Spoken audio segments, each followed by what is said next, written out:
చేసుకుంటున్నాం అన్నా కానీ వెళ్ళకూడదు. అర్థమైందే?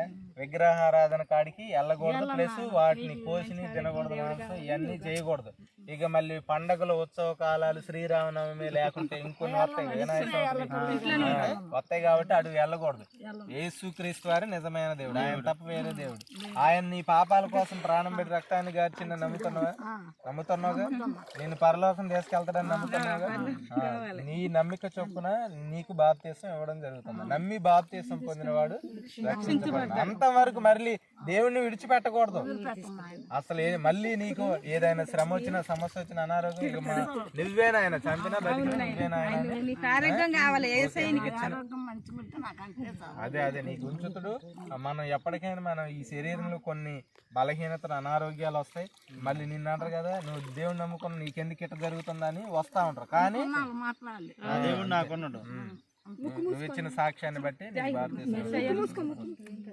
తండ్రి యొక్క నీతోనే జీవిస్తా.